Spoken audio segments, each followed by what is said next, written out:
Ball tampering accusations aren't new. There was Michael Atherton in 1994, Tendulkar in 2001 and du Plessis in 2016. What has stunned the cricket world this time is the degree of planning. Press the bell icon on the YouTube app and stay updated about all the videos from Top 10 Men Saying Cricket.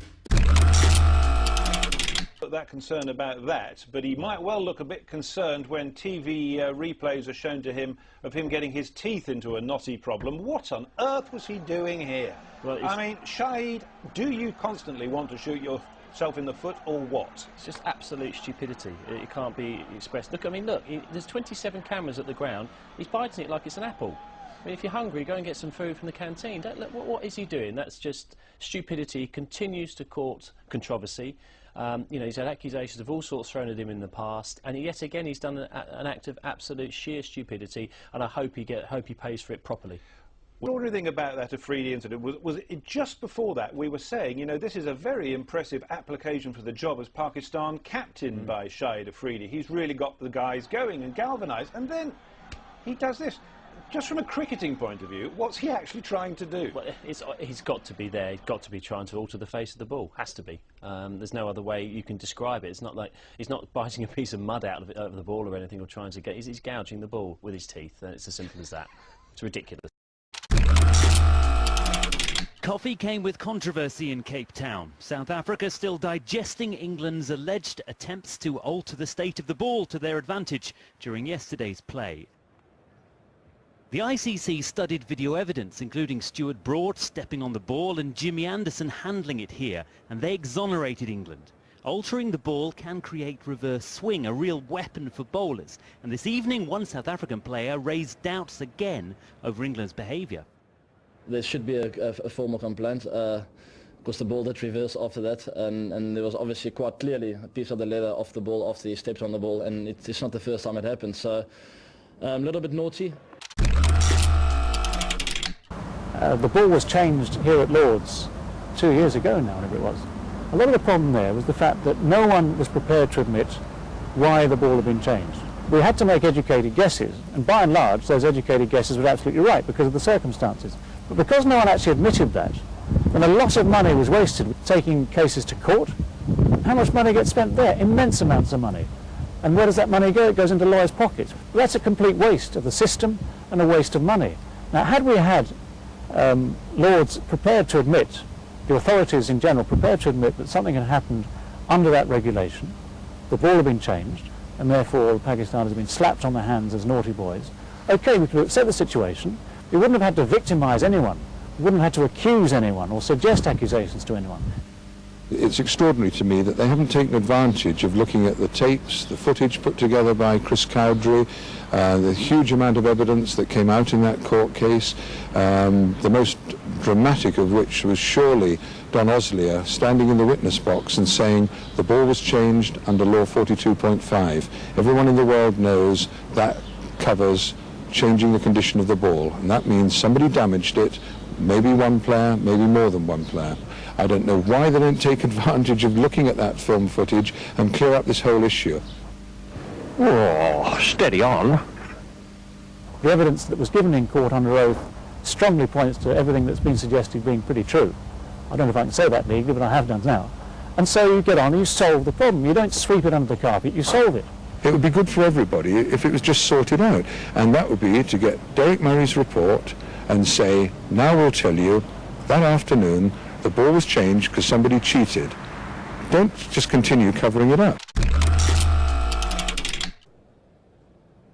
The skipper, well, he's hoping that the Aladdin lamp treatment is working here. In 1994, another England captain was in trouble, Mike Atherton. During the session between lunch and tea here at Lord's, there was a most unusual occurrence involving the England captain Michael Atherton. BBC pictures showed various happenings, various things being done to the ball, and at the conclusion of the game the match referee Peter Burge instituted an inquiry, and this is the statement he then read, and this involves Michael Atherton and the ball. The match referee has investigated under 4A of ICC procedures unfamiliar action taken by the England captain when handling the ball during the afternoon session. Consultation with the umpires and inspection of the ball confirmed that there was nothing.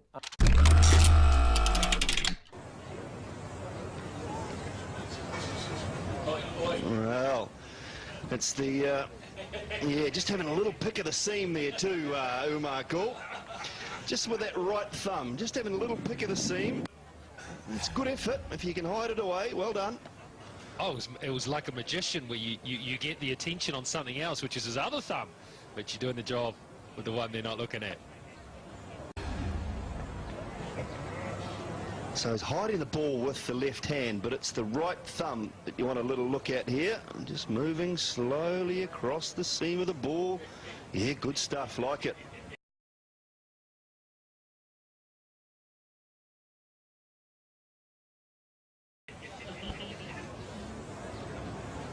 That's a skill in itself too, Dooley. Hello, Patrick?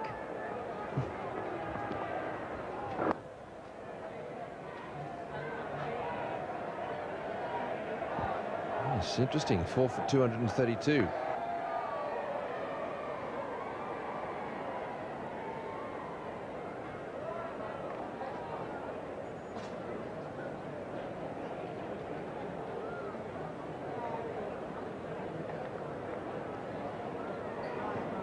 Well, umpire Cowie's got hold of the ball. I don't think it's for any other reason than to toss it to the bowler. Just some of the things that happened to it. This is, well, sometimes people use deodorant, sometimes they try to get the leather off the ball. Well, there it is. That's now, oh, that is that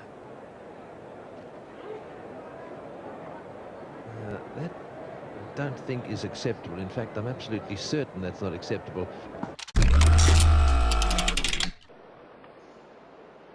Well, you make up your own mind.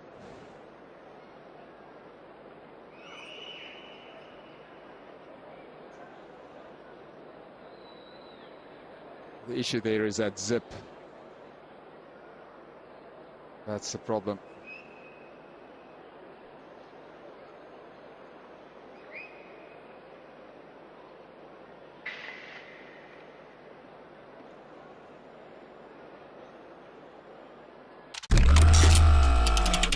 Vision has emerged of South African captain Faf du Plessis shining up the ball with a lolly clearly in his mouth. It brings back some memories of that controversial tactic that supposedly allowed the English to swing the ball so dramatically in 2005. Marcus Trescothick has admitted he used mints to help keep the shine on the ball during that series. This is the vision that has ignited cricket's latest controversy. Sachin Tendulkar shown running his fingers along the seam of the ball on day 3 of the second test against South Africa. It was enough to convince match referee Mike Dennis that Tendulkar was guilty of ball tampering. The result, a suspended 1-test ban and the loss of 75% of his match fee. Just looking at the Tendulkar footage, though, I cannot believe, I saw Ravi Shastri standing up there, I heard boycott. I cannot believe that anyone who sees that footage could possibly defend him. Well, I think also in that, he's had about 3 cracks at it. He's got basically right around the ball. Now, you know, occasionally you might build a defence that, you know, I was cleaning the seam. With the pressure on his fingernail, the way he was rolling that ball around, he can't be cleaning the seam. Normally when you clean the seam, you look at it. You've got to see where the dirt is. I mean, he's running his nail. One of the excuses they tell me is that they say he's got no nails. Well, he may not have, he had enough there to be trying to lift the seam. The other thing about that was, of course, he was the only one to swing it. Jacques Kallis does swing the ball a bit. He didn't swing it at all. Tendulkar did. Perhaps he was just having a good day as far as that's concerned. Guilty as can be of manipulating the ball, in my view. And therefore, I think Dennis is totally justified. The blackest of days for Australian cricket.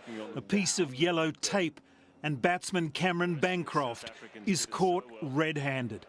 I'm going to come out and say it, in my opinion, I think he's tampered with the ball. It was left to captain Steve Smith to make the stunning admission that he had cheated. The leadership group knew about it. We spoke about it at lunch, and I'm not proud of what's happened. Cameras caught Bancroft roughing up the ball using dirt on the piece of tape. When coach Darren Lehman knew he'd been busted, he radioed Peter Hanscom. He goes onto the field to tell Cameron Bancroft, you've been caught. And Bancroft then goes, oh my God, the umpires are going to find out here, I've got to hide this. Takes it out of his pocket and puts it down his pants. Premeditated cheating. When quizzed by umpires, Bancroft produced a sunglass cover, not the yellow tape. It was a desperate tactic. By roughing up the ball, the hope was that the umpires would replace it with another ball that might offer some reverse swing. Poor choice, and yeah, we're deeply regrettable, I guess, our actions.